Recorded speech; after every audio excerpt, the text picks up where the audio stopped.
Good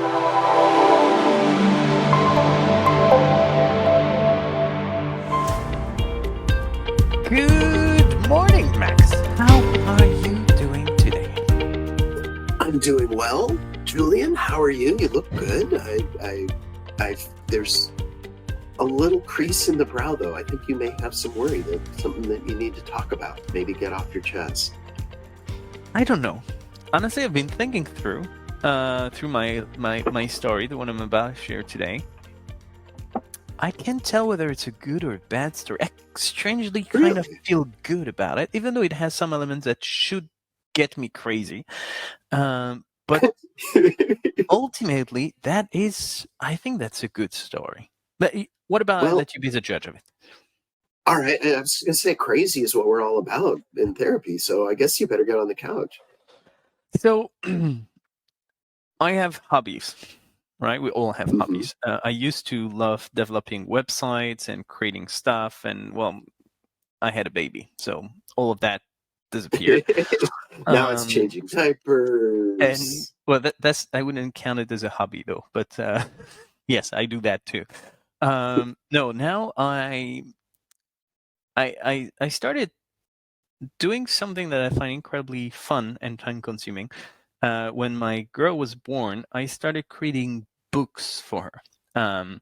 Like we always have kids' books, but everyone has the same story. And I wanted to create books that would tell her story. So there is a book about her first day to daycare. There is a book about whatever health problem she went through. There is a book about her family living in China, so she gets to know them through books. There's plenty of books around this, picture books, and I spend lots of time drawing them and writing the story and translating it and all of that stuff. Now, I can do most of it. What I cannot do is print them myself. So I'm working with a company, an online company, whatever the name. I forget their name every time anyway, because there are tons of companies doing the same thing online. I use one of those companies that print pictures, right? You upload your pictures, you create your photo album, and then they ship it home. Tried a few, find one, cheap, quick, good quality, easy to use, because the software is not always easy to use. This one is great. I've been using them for a few years now, and the result was good. And actually, before using them, I was using another one. You may remember we had a story about it where I ordered in France. They shipped it from the UK, sent me a message from another country. That was terrible. So I switched to this company, and they work well. Now, I made a couple of books, save it, click send, and since I've done so many, I kind of lose track of it. And then 2 months later, I'm like, seems I made a book about this. Why I don't find it anywhere? And then I realized, well, I actually never received it. So I go on the website, and then I track my order, and it should have been delivered about 3 weeks ago. And there were 2 deliveries, 2 different books. Just checking with my wife whether I'm getting crazy or not, because she's better at this thing than I am. I tend to lose memory pretty easily. And then she tells me, no, I've never seen that book, so you've not received anything. So what happens, I call them up, actually send an email to be precise. I don't even think they had a phone number. That would not have been my first choice anyway. So I send them an email to say, look, I've not received this. And since I've ordered so many things through them in the past, and that the first time I complain about it, I'm assuming they're going to trust me. But I know that, not every company would reprint for free. There's probably going to be a fee or something. So I'm sending it. I don't have much hope. It's not that expensive anyway, but I'm sending it through. And now I receive probably 24 hours latest after I send the inquiry. They come back to me and they say, look, it has been only 3 weeks. We've had the experience with the post office that sometimes it takes more than that. So here's what's going to happen. If a week from now, 4 weeks after it should have arrived, you still have nothing, contact us again. So I do that. I wait for another week, and I actually receive one of the 2 parcels exactly 3.5 weeks later. Congrats to the post office. Good job.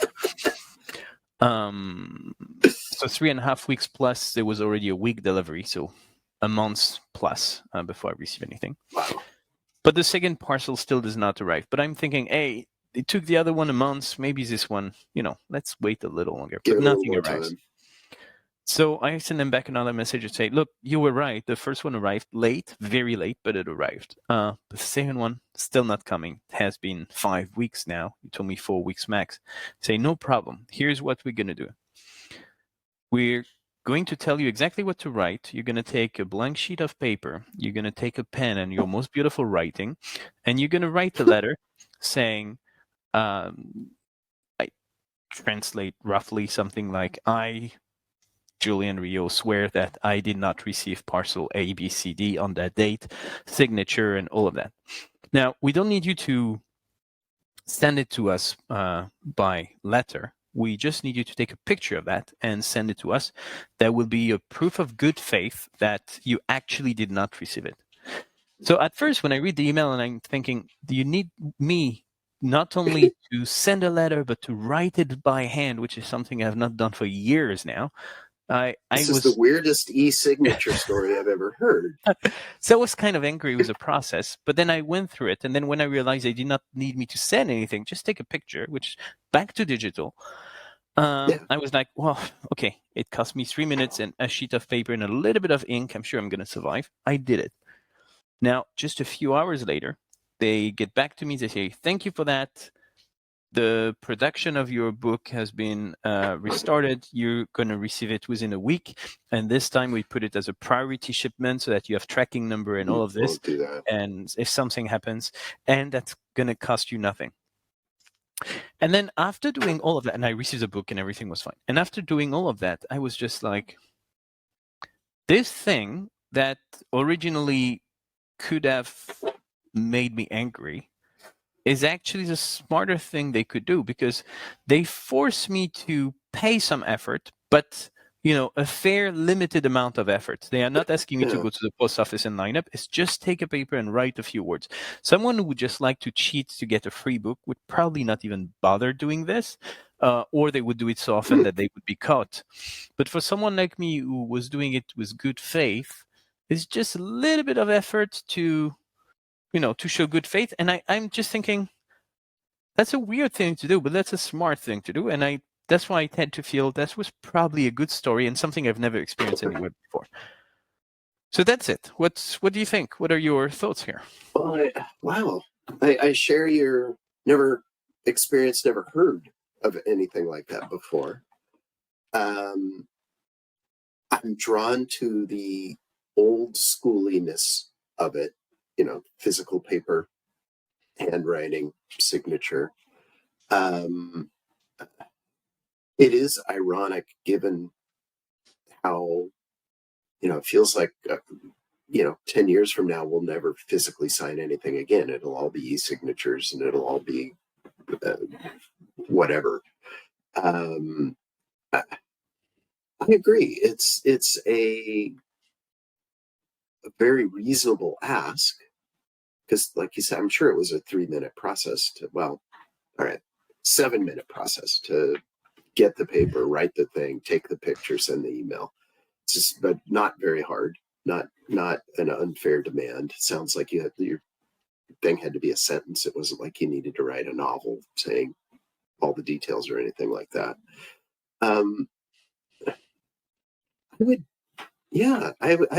I've never heard of a request like that.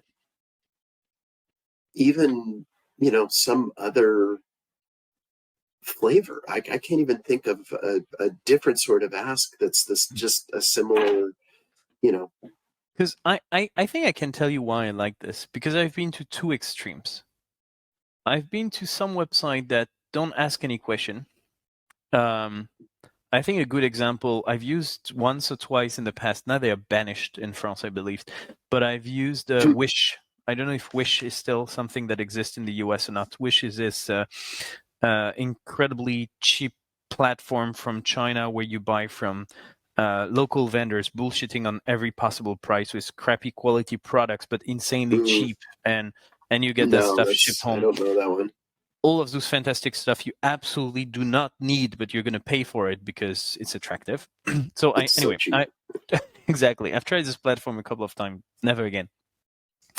But and obviously the 2 times I've received the item, that was the wrong item, the wrong color, the wrong size, the crappy quality, whatever it was. Uh, It's and completely wrong, but it's cheap. That's exactly, hilarious. exactly. That's hilarious. And it got to the point where they are so used to this that you barely need to justify anything. You go in the app, you say wrong size, okay, you've got your money back. And this Wow. extreme is like it, the value of the product, the service, the shipment, it has no more value. It's completely underrated because it's so easy to get your money back without any control of any sort.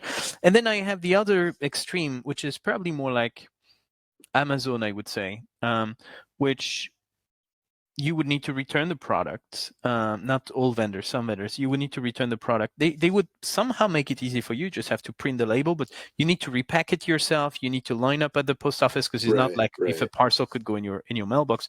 So there is some level of efforts. When I and then you have the other extreme, which is no return. It's all for you. Figure it out. And I found this experience to be somewhere in between. It's not as crazy as just tell us you don't like it. We'll give you your money back. Is not as much as you have to repack the whole thing and figure it out. It's somewhere in between. And it's just a little bit of effort, but not that much that you're going to think about, do I even want to get my money back? And that's why I loved the experience. I thought that was pretty smart. Yeah, it actually, I think Amazon is a much bigger contrast than you're portraying, because in the Amazon case, you have something of value to them, and they want it, and they fairly want it Correct. back. In this case, you never got what you wanted. So now, Amazon would never, ever, ever ask you to write a little letter. They're about taking every friction out of every possible anything. So if you tell them you never got it and they can't prove otherwise, okay, sure, let's do it. Or I don't know. Actually, I take that back. It may be their rule. If you do Prime, it's tracked shipping. So I guess for the most part they would know. They wouldn't get into that situation. But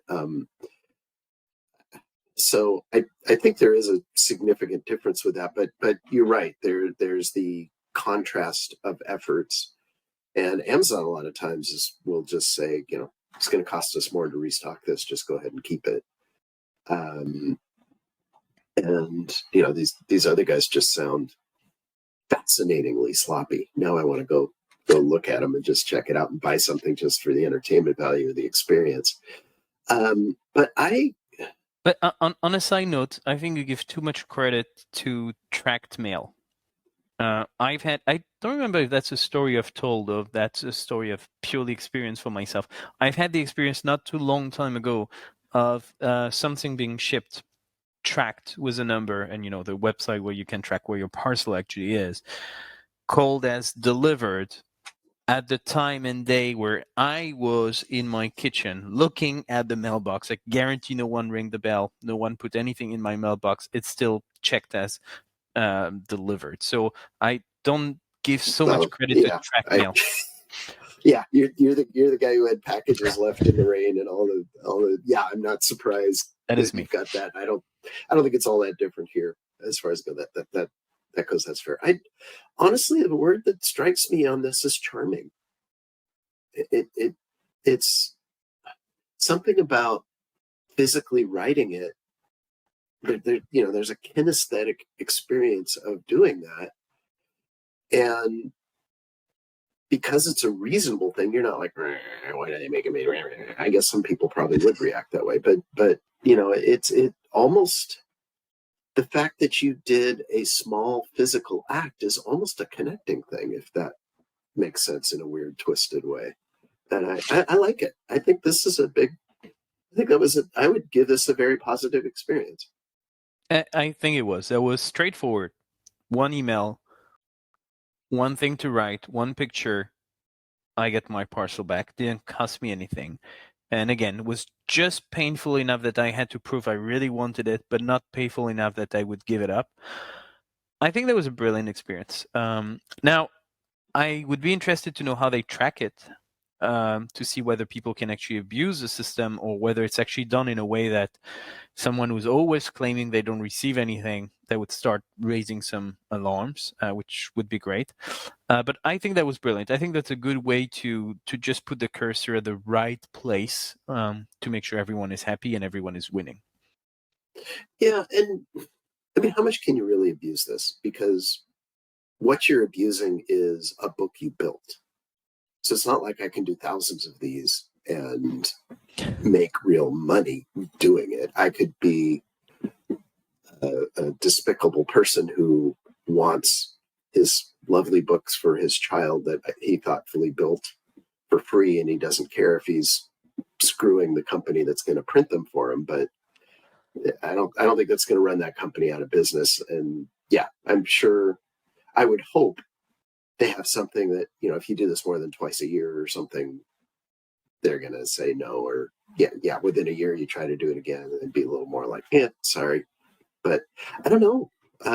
They may just let you do it. And the thought is the amount of work it takes to build the thing you want is going to prohibit somebody from true abuse. I guess you could say, wow, I can get all my books printed for free if I take advantage of this. But you had to sign it. You had to look your creator in the eye and say, I'm signing this saying no malfeasance here. It's, you know what, surprisingly, I think that has a psychological effect. The fact that it's more than just the effort. I've been talking about the effort, which is an important point. Yeah. But I think it's more than the effort. It's the fact that you take a pen. It's so impersonal to type something on a keyboard. And that might be why people can be so mean or aggressive on Facebook and Twitter and all the things, because it's no longer personal. I'm just typing on a keyboard. As soon as you take a pen and that's your own handwriting, that's a piece of yourself you put on the paper, it's much harder to lie, I feel.